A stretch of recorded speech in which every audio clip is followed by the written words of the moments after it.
Thank you all for being here. Great to see you all. We are continuing our studies this morning of the historical context of the Bible, and I'm going to give you fair warning. We're going to be reading a little bit from the prophecy of Jonah, and Jonah is not easy to find, so I'm giving you a heads up. You can start hunting for Jonah right now.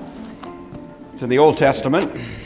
If you're using this nice blue one that I stole from the sanctuary, it's on page 859. Otherwise, you're on your own. I heard Dale Bruner say once the way to find Jonah is you go to Matthew and turn left.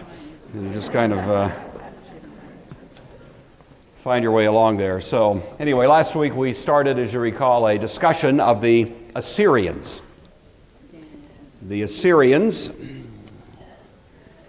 represent the first of the really major dominant empires of the ancient world. It's appropriate to speak of the Assyrian Empire.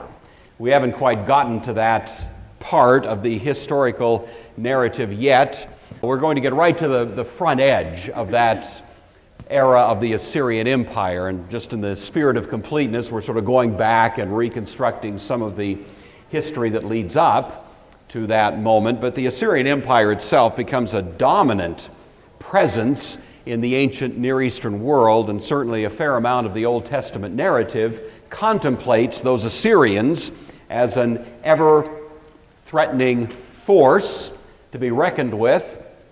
So next week we'll be getting to some of the things we find in Isaiah and elsewhere that treat that topic. But another point where Assyria does play into the Old Testament narrative, of course, has to do with this character Jonah. And so we're going to be focusing, at least to some degree, I won't say focusing, but at least commenting on Jonah and the probable time frame in which Jonah went to the Assyrian Empire and preached, and apparently had some impact on the development of things in that. And we want to look at least whatever evidence we can find that there was such a character, and that he did in fact preach to the people in Nineveh and have some effect there in the Assyrian world. And so that will be, at least to some degree, our interest this morning. And so in that spirit, I'd like to direct your attention then to the book of Jonah. It's so short we could almost read the whole thing, but I'm not going to do that.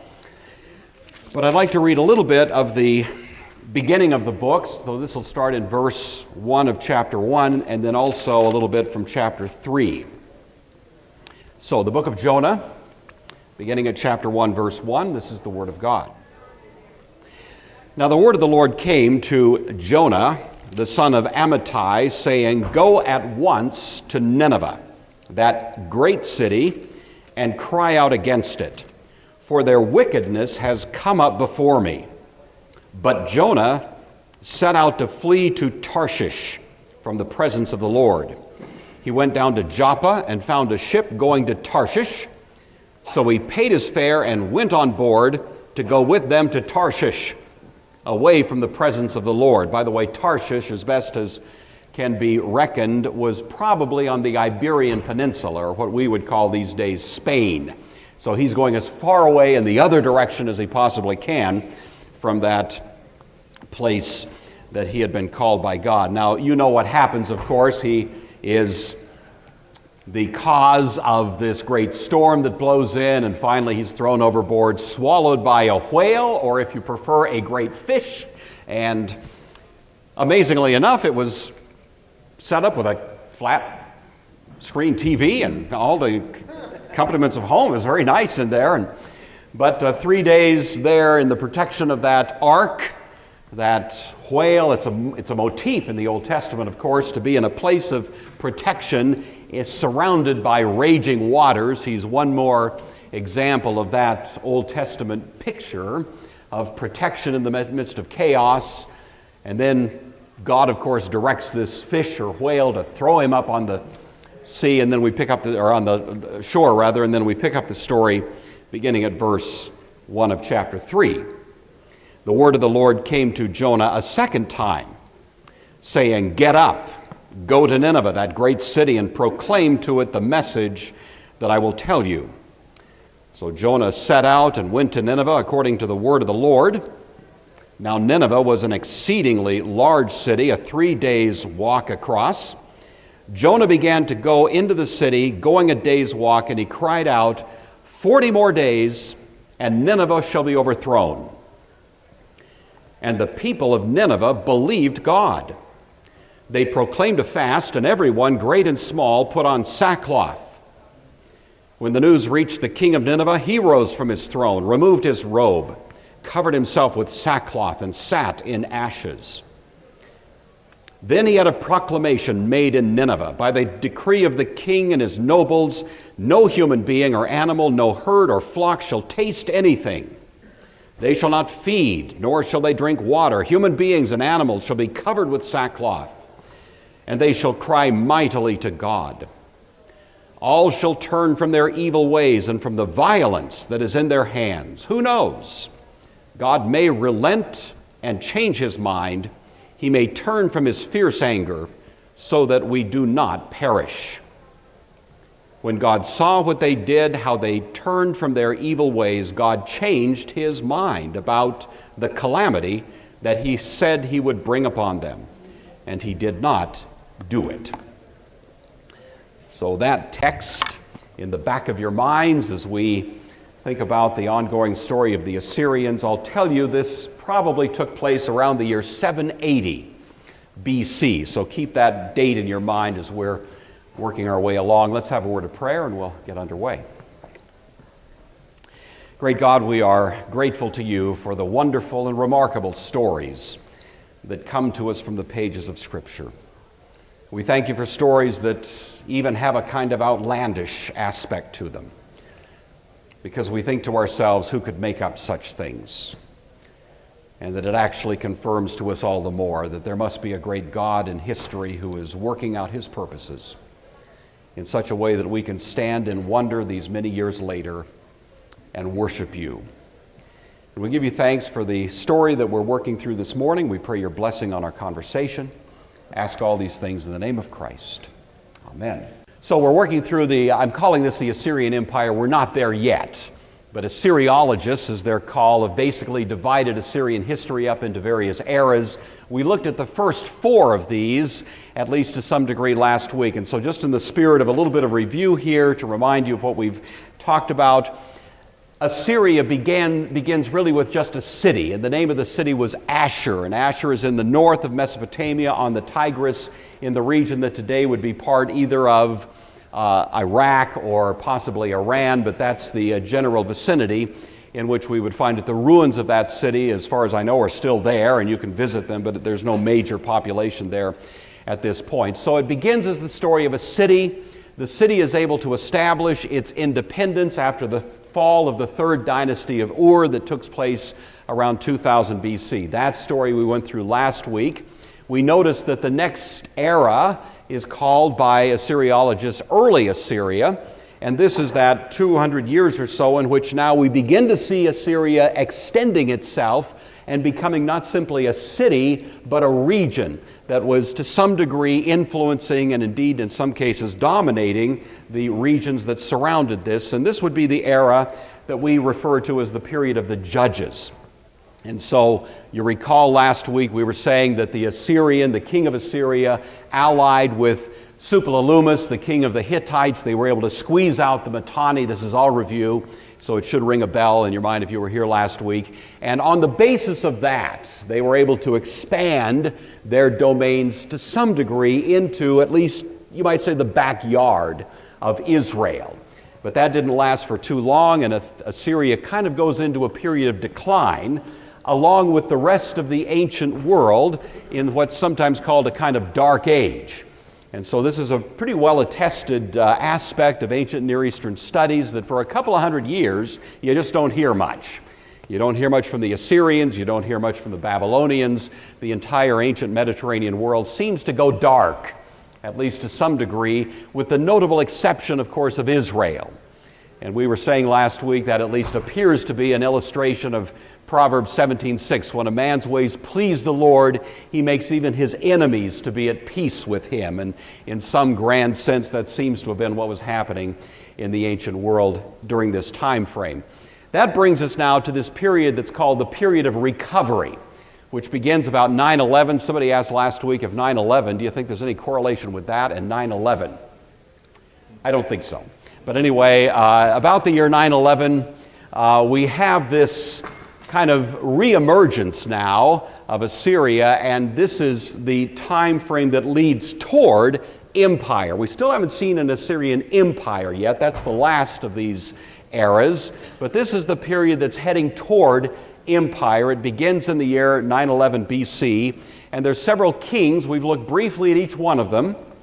So I'll just remind you again. The first one is Adad-Nirari. This is where the recovery begins. This is when Israel now divides into two kingdoms. You have Rehoboam in Judah. You have Jeroboam in the north. We talked about that last week. Then we have Tukulti-Ninurta, who is the one who is distinguished mainly as rebuilding the walls of the capital of Assyria. Then you have Ashurnasirpal, who is the one who really establishes a new paradigm for Assyrian conquest, namely ferocious, vicious, brutal, gratuitous violence. They really just wanted to terrify their enemies into submission, and they were pretty successful at it.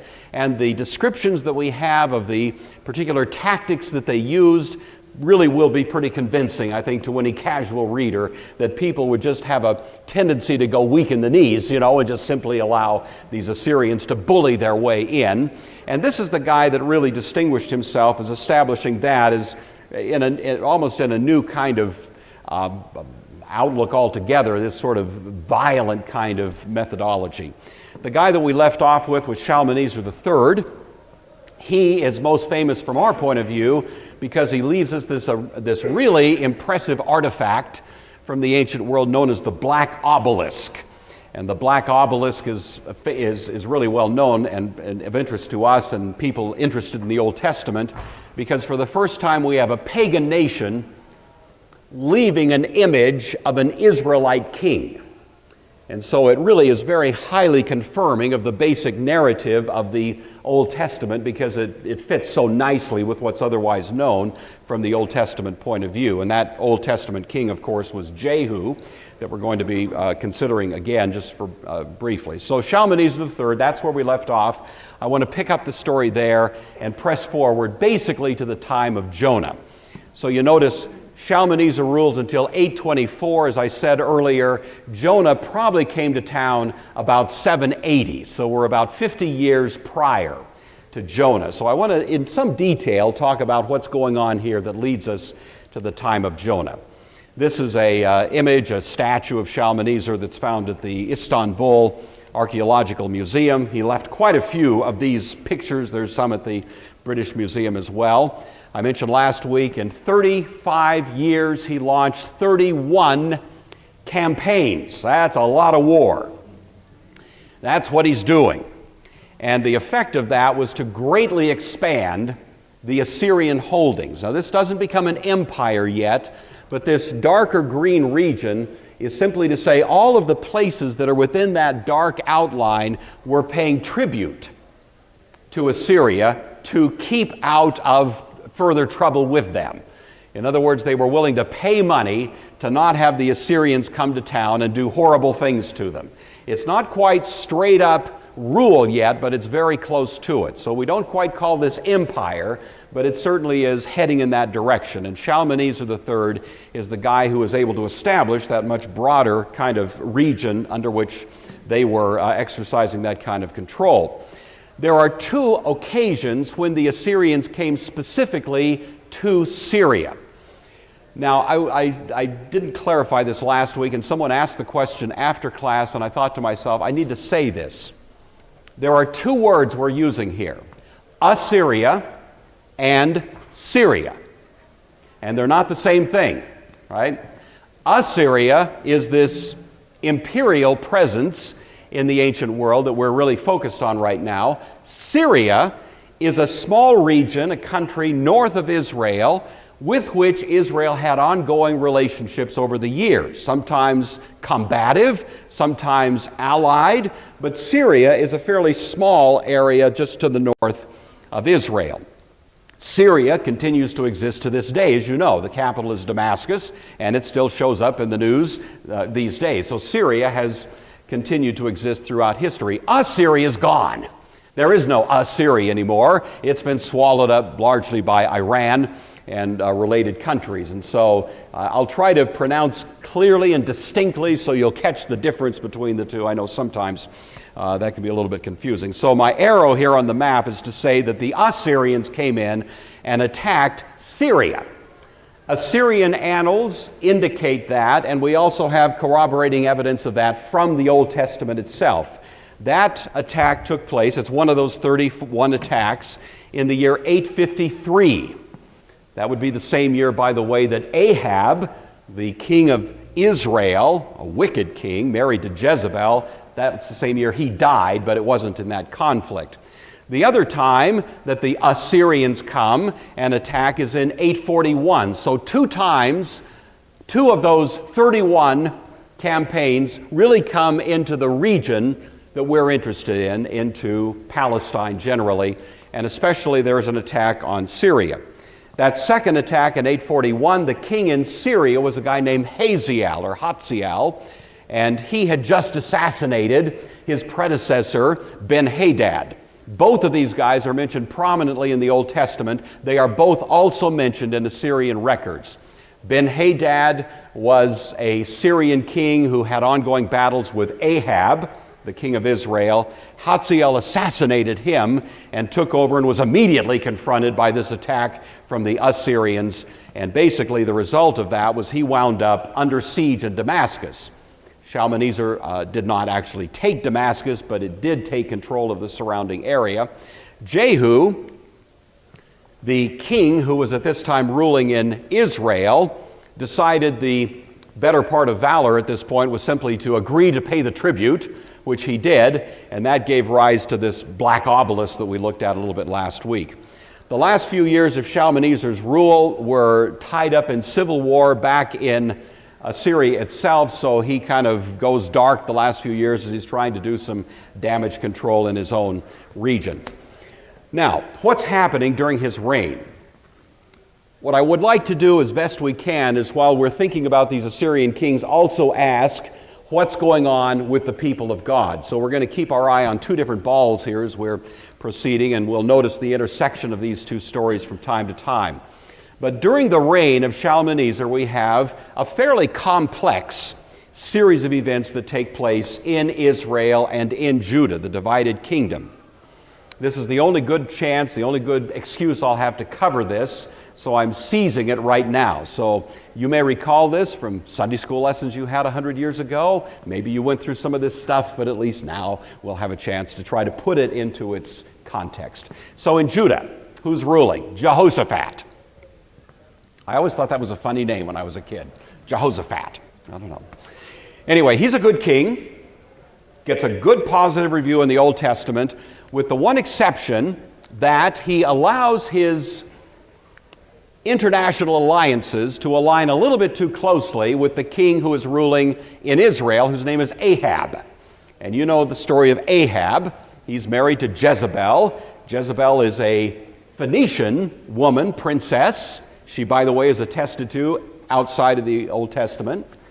And she brings her pagan religion to Israel and really greatly influences Ahab. So Jezebel and Ahab get very negative reviews, as you know, in the Old Testament. Jehoshaphat permits himself to become allied with Ahab through marriage, in which the daughter of Ahab and Jezebel, a woman named Athaliah, or Athaliah, you may pronounce it, becomes married to Jehoshaphat's son Jehoram. And that does create a little bit of an interesting story that unfolds here in Israel during those years. Ahab is killed in 853, as we indicated earlier, in a battle that he has with Ben-Hadad. So he dies. This was predicted by Elijah, the prophet at the time, because of his wickedness, because of his manifest idolatry and so on. He is going to be judged by God, and he dies indeed in this battle. It's that famous incident where it says an archer shot an arrow at random, and of course it struck Ahab. Simply to say there are no random events, you know. And that arrow was aimed very precisely by a God of providence, even though the guy that shot the arrow didn't know what his target would turn out to be.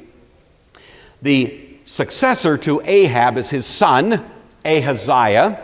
Ahaziah, this is a very odd story, I think, in itself, was working on his back deck and fell through a lattice. I think it was a pergola he was trying to put up there. He just fell down, and he injured himself pretty badly, and so he actually dies of his injuries. This is also just about the time that Elijah, who had been the great prophet in Israel, the first great prophet, is taken up into heaven. You know that whole story, swing low, sweet chariot. Well, he's taken up in a fiery chariot. That would be about the time frame that this takes place, during the reign of Ahaziah. Of course, the successor to Elijah is Elisha, and he will play into the story a little bit more as we go along, and as I indicate right here. All right, back at the ranch in Judah, we have Jehoram, who is the son of Jehoshaphat. He is married to Athaliah, the daughter of Ahab and Jezebel, and she is cut out of the same mold. She is a vicious woman and is every bit as wicked, I suppose you could say, as was her mother Jezebel. Jehoram shows the influence of his wife by doing what was prohibited to Jewish kings, but was commonly practiced in the ancient world otherwise. And that is, once he became the king, he wipes out the entire family, all his brothers, anybody that might have been a threat to his claim to the throne. So he wipes out his whole family. It's a wicked deed, and the Old Testament condemns it, even though it was commonly practiced in surrounding nations. He is, as a result of that, attacked. And there's a coalition of rulers that come against him, including Edom, the Philistines, and the Arabs. In a kind of united assault on Judah, they sack Jerusalem.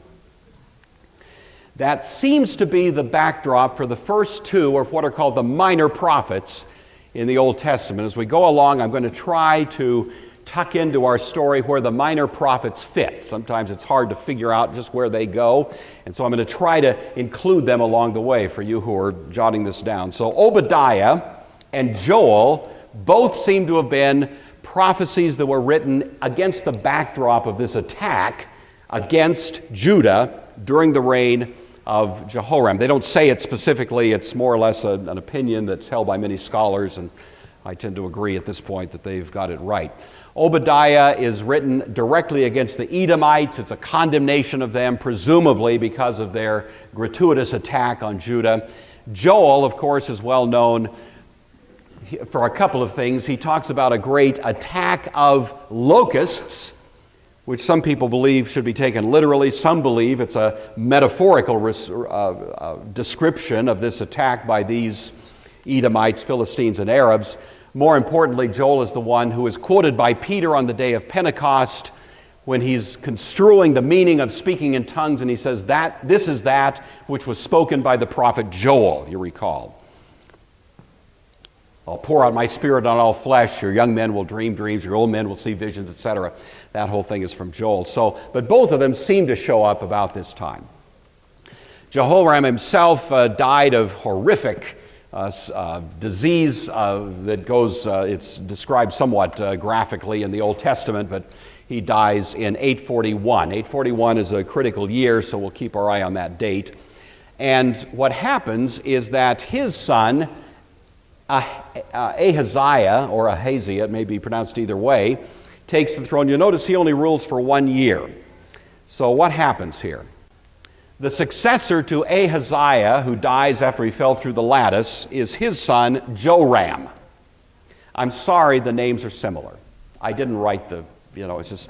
So you have an Ahaziah in Judah and an Ahaziah in Israel. And to make matters worse, you've got a Jehoram in Judah and a Joram. I mean, come on. But anyway, that's just the way it is. I'm not going to argue with the Bible, but those are the names that come up. So we have Ahaziah in Judah, and in Israel, the north, Samaria, we have Joram. All right. 841. Recall that's the second attack by Shalmaneser. Joram orchestrates a united front to respond to that attack.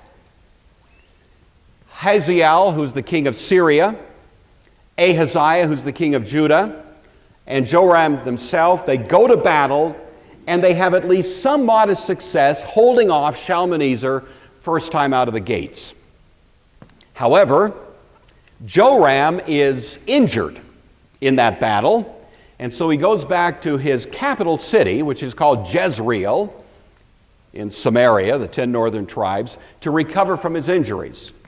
While he's there, he's visited by his ally, the king of Judah, Ahaziah. Shows up with flowers and candy, you know. How you feeling there, brother? They have a little visit. Everything's going fine until a guy comes galloping up with his army behind him whose name is Jehu. Jehu is a commander of the armies of Israel. He has been anointed by Elisha and told, you need to go and wipe out the entire family, everybody that's left of the family of Ahab. They were so wicked, they left such a bad imprint on my people that I am authorizing you now, Jehu, commander of the armies of Israel, go and kill Joram and all the other descendants of Ahab. So that's the authorization he receives. So that's where Jehu shows up. He's not part of the royal family, but he is a commander. So he comes and he attacks Jezreel at the very moment that these two guys are meeting and having high tea, you know, sitting there. And all of a sudden, along comes Jehu. And he kills Joram, which is what he was instructed to do, but then he goes beyond the scope of his instructions and also kills Ahaziah. So Jehu comes and wipes out the king of both Judah and Israel, and that's in 841, and it corresponds with the same time that Shalmaneser had attacked, and it's sort of in response to that. All right, so Jehu takes the throne now. He's wiped out the sons of Ahab, 70 sons of Ahab. He kills Jezebel, that famous scene where she's thrown out from the window and drops down to the street below, and her carcass is eaten by dogs. You remember all that? That is in the Old Testament. It's very ugly, but anyway, I think she deserved it. Anyway, that's what Jehu does, and so he's fulfilling all of God's requirements at that point. But because he also killed the king of Judah, which he was not authorized to do, Elisha gives a judgment against Jehu that he will only have people on the throne of Israel to the 4th generation. That is to say, there will be 3 successors to Jehu himself, which does in fact turn out to be the case. Now it is this Jehu who now against the immediate threat of Shalmaneser, who's obviously a much bigger threat, decides that the smartest thing to do is to pay the tribute that's being required, and that gives rise to the black obelisk that is dated precisely to these events. And so again, it's a remarkable coincidence of ancient external history with biblical narrative that we have this, and we talked about the black obelisk last week. All right, meantime, in Judah, Ahaziah has been killed by Jehu. There's nobody right at the moment to take over. Ahaziah was a young man. He has 3 or 4 sons. The youngest of those sons is only about 6 months old. So, what to do? The wife of Jehoram, mother of Ahaziah, the same Athaliah, the daughter of Jezebel, seizes the throne. And there's an interregnum period at this point. It's the only time in Jewish history when Judah was ruled by a female, and she for about 6 years is there. She's not a legitimate ruler, but she doesn't take over in the spirit of, okay, I'll just kind of manage the shop until the legitimate heir to the throne is old enough. No, she wipes everybody out, you see. She kills her own grandchildren. She wants the throne. She wants power. She's the daughter of Jezebel, cut out of the same mold. The only one who escapes this purge is that little 6-month-old baby, and he is just spirited out secretly and hidden away under the care of the high priest at the time, whose name is Jehoiada. And so for about 6 years, she's running the shop there in Judah, and Joash secretly is being protected under the care of the high priest for a few years. Well, in 835, there's a coup. Athaliah is executed at that point, and that brings then Joash, who's about an 8-year-old boy, to the throne, and he becomes the next ruler. He is the true seed of David, and through the protection of the high priest, he is able to survive this ugly time in the history of Judah. He's a very good king at the beginning. However, when the high priest who had protected him and cared for him, Jehoiada, dies about 20 years later or so, Joash begins to go sideways. And so even though he starts very well, as long as he has the influence of Jehoiada, he remains faithful to his standards and call, but then toward the end he begins to deteriorate. He does several things which are bad policy, one of which is he bribes the king of Syria not to attack him. For this and a lot of other things, he is eventually himself assassinated. And so in 796, Joash goes under. And that's the end of the events that happen among the people of God during the reign of Shalmaneser III. All right? So now the next king, the next Assyrian king, is Shamshi-Adad V. He rules down till 811. He leaves some nice pictures of himself as well. They all look alike to me, as I've mentioned, but there you are. This is a stele of Shamshi-Adad at the British Museum. He had to settle the civil war. I mentioned that earlier in Assyria. It takes him 2 or 3 years to do that. As is often the case when the central power is in a kind of upheaval, there's rebellions everywhere, and this guy comes out vicious on steroids once he's got his civil war under control, and so he just ups the ante, and things get even worse, more violence, more bloodshed, more hostility, more outrage around the Mediterranean world under this guy's rule. In Judah, Joash continues to rule all through this period. In Israel, Jehu continues to rule until he dies in 814. He's followed by his son Jehoahaz, rules for a few years there, 814 to 789. He is not described in much detail in the Old Testament. The main thing we hear about him is he's in constant wars with the king of Syria, so that's about as much as we can say about him. The next king in Syria is Adad-Nirari III. He rules down to 783. Remember, Jonah is 780. Okay, so he rules down to 783. He goes even further. He gets as close as anybody has to date to true empire. He imposes heavy tribute on Syria, on Anatolia, the region of Turkey there, Phoenicians, Philistines, Israelites, Edomites, the Medo-Persians, and many others. The entire world now is pretty much paying under duress tribute to this guy. And this is the point where it appears that Assyria is gaining this momentum to become absolutely dominant of the entire Mediterranean world. They're already dominating for sure, but they're kind of on a trajectory that would suggest that they'll become just an imperial power within a very few years. What's happening in Judah? Joash is continuing to rule. In Israel, Jehoahaz dies in 789. Amaziah comes to the throne in Judah, 796. Jehoash in 789. Amaziah defeats Edomites in a war. This is a local skirmish, but he's successful. He loses a war to the Israelite king Jehoash. Interesting story. I don't have time to go into it in detail, but basically Jehoash has an ongoing struggle with the Syrians. This is what's happening kind of at home during these years. This is when Elisha reaches the end of his career, and he dies under the reign of Jehoash there sometime toward the end of his reign. The next king that comes is Jeroboam II. He rules in Israel, and it's a rather remarkable thing. He is the greatest king to rule over Israel. It's a time of considerable peace, which is unexpected. So that's part of the story we want to focus on. It's also a time of ease and some prosperity. So Jeroboam II has a lengthy reign, and probably by most people's measures, the most successful reign of all of those who ruled over Israel, the 10 tribes on the north. All right, now this brings us to Shalmaneser IV. Shalmaneser IV is the king who, by, I think, best measures, was the king who heard Jonah preach. He rules from 782 to 773. He has just inherited an empire which is strong and getting stronger.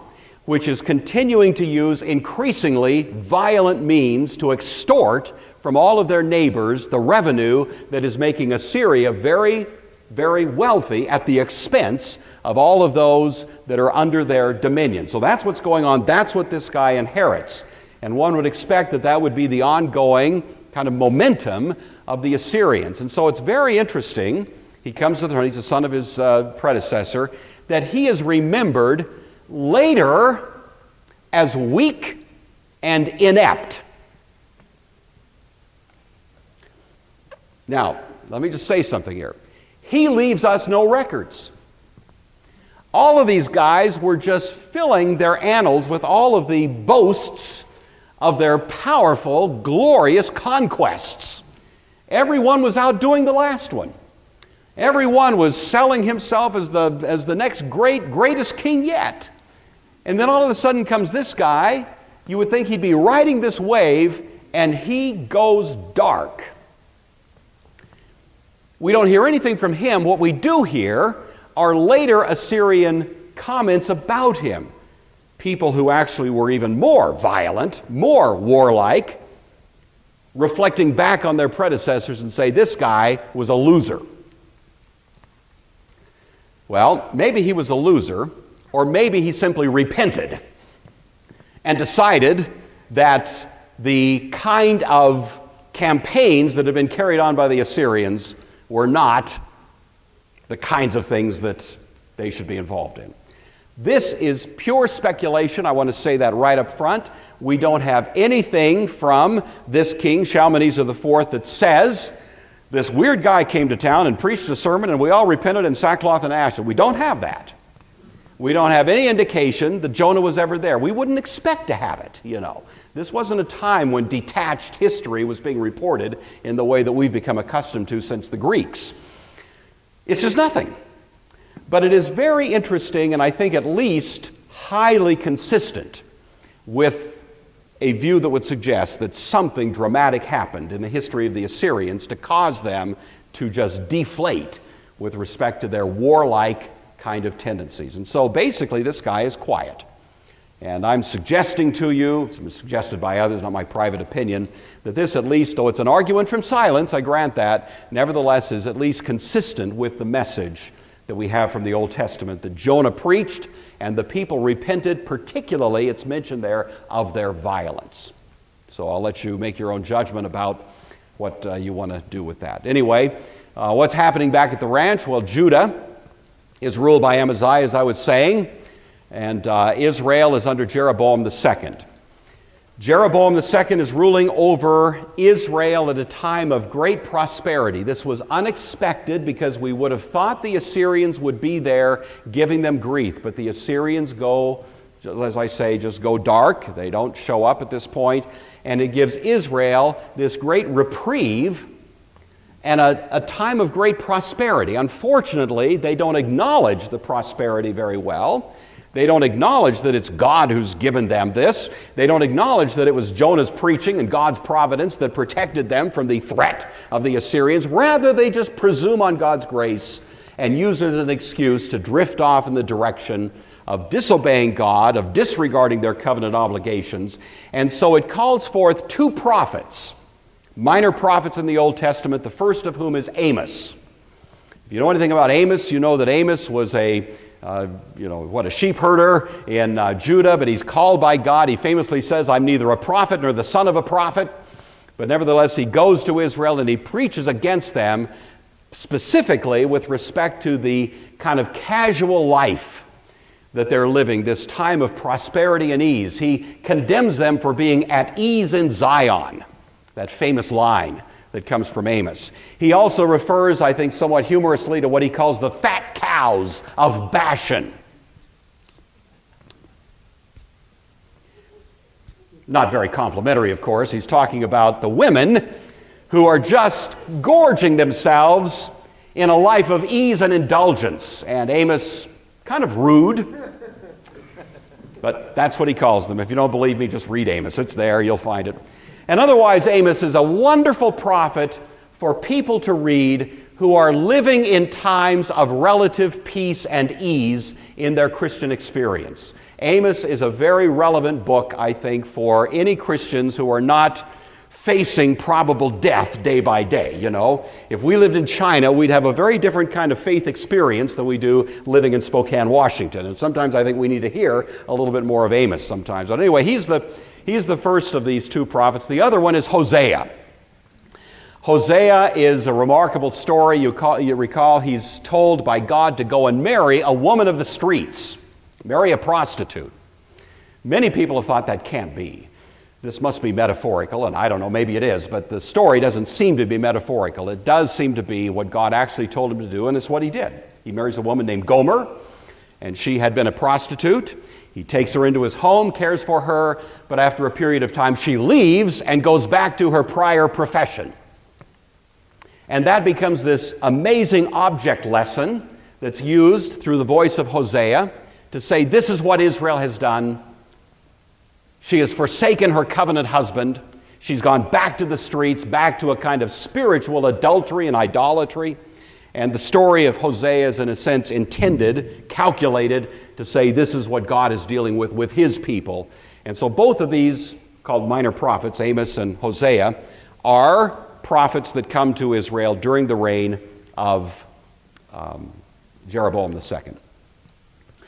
All right, so that's the story with Shalmaneser IV. As I say, we don't know much about him. He just seems to be a quiet kind of guy. Interestingly, his successor is very much the same. Very little is known of his rule. He's very quiet. And so we have, once again, kind of, all peace on the Western Front here. In Judah, the next king is Amaziah. He's followed by Uzziah. You may recall that Isaiah the prophet was commissioned to be a prophet in the year that King Uzziah died. So we're getting close now to the era of Isaiah. This is in Isaiah chapter 6. Uzziah was a pretty good king, but of course he arrogantly presumed to enter into the temple on one occasion, wanting to play the role of the priest even though he was a king. You're not supposed to confuse those offices in ancient Israel, and for that God struck him with leprosy. He died a leper. You may recall that story of Uzziah. In Israel, Jeroboam II rules until 753. He's followed by Zechariah, who rules for a few months. He's the fourth generation from Jehu. He's the last king of the line of Jehu. He's followed by Shallum, who reigns for about 6 months, followed by Menahum, who reigns for about 11 years. Okay, just to kind of connect the dots, remember that Israel, the 10 northern tribes, are deported by the Assyrians in 722. So we're within about 20 years of the deportation of the 10 northern tribes. And we begin to see a whole lot of political instability, of course, in Israel as we are nearing that particular era. So I'm going to leave off talking about him. The next king, we'll be getting back to this next week when we actually talk about this deportation of Israel and ongoing thoughts from there. The third successor is also quiet. This is amazing. 3 kings in a row. Nothing. They're just quiet. What happened here? How did this happen? I like to call it the Jonah effect, He rarely left the palace. He was killed in a palace revolt in 745. And in 745, we have a great shift in the whole story. For about 35 to 40 years, Assyria just flatlines for no good reason. You read, ancient Assyriology, and you say, why did this happen? Nobody's got a good explanation. I've never read anyone yet from a secular point of view saying it must have been the preaching of Jonah. But at least the evidence is there for anyone's interest that may want to look at it, So this is what's going on. We have Uzziah ruling in Judah, followed by Jotham. In Israel, we have Menahem, and he is going to be the king who is mentioned in connection with the first king of what's called the Neo-Assyrian Empire, Tiglath-Pileser III. I'm going to leave off the story there and just have a couple of comments about Jonah. What do we learn from Jonah? Number one, this is my Sunday school lesson for the morning, Number one, point one of 3 points. When God calls, obey. Delayed obedience is disobedience. That's something good for parents to know with respect to their children. It's also good for Christians to know that with respect to their God. When God calls you to do something, and you know He's called you to do it, the best thing is don't put it off till tomorrow. You may meet a whale, And so, when God calls us to do something, as He did with Jonah, the direction of prudence is obey. Second lesson, even when we disobey, God provides. I've heard people say that the whale came along as some kind of punishment. No. The whale is redemption. The fish is redemption. Jonah would have died, but for the fish, And so God sent in His providence this wonderful picture of an ark. And many have noted the similarity that we see going clear back to the Garden of Eden, this kind of ark motif.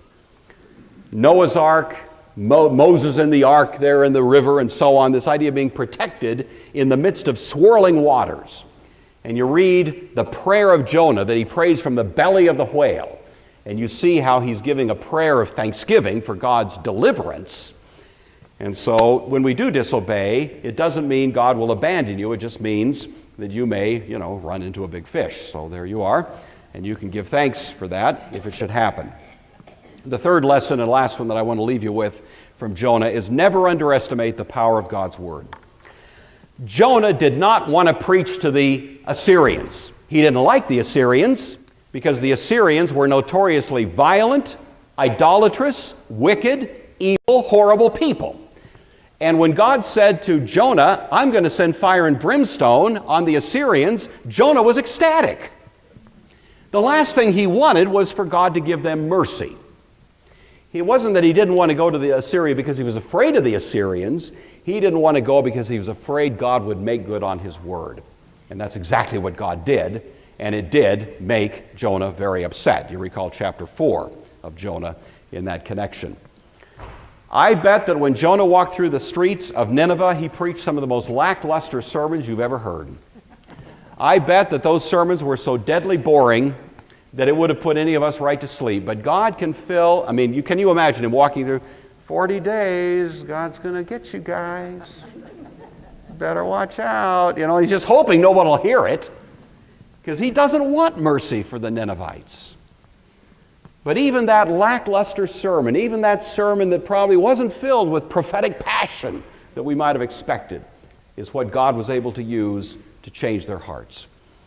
Make God's word part of your conversation. When you're talking with your family, when you're talking with your coworkers, when you're talking with your friends across the back fence, shoveling snow, whatever it is, when you have an opportunity to incorporate, even in the most innocuous fashion, references to the Word of God, never underestimate how powerful that can be in the lives of those who hear it. God's Word does not return to Him void. You don't have to be eloquent, you don't have to be, have the whole Bible memorized, but we all know enough of the Bible to incorporate, to just pepper a little bit of it into our conversation. And you can bank on the fact that God will use even those modest incorporations of His Word to accomplish things in the hearts of the people that you encounter. And I think Jonah, at least to some degree, teaches us that as well.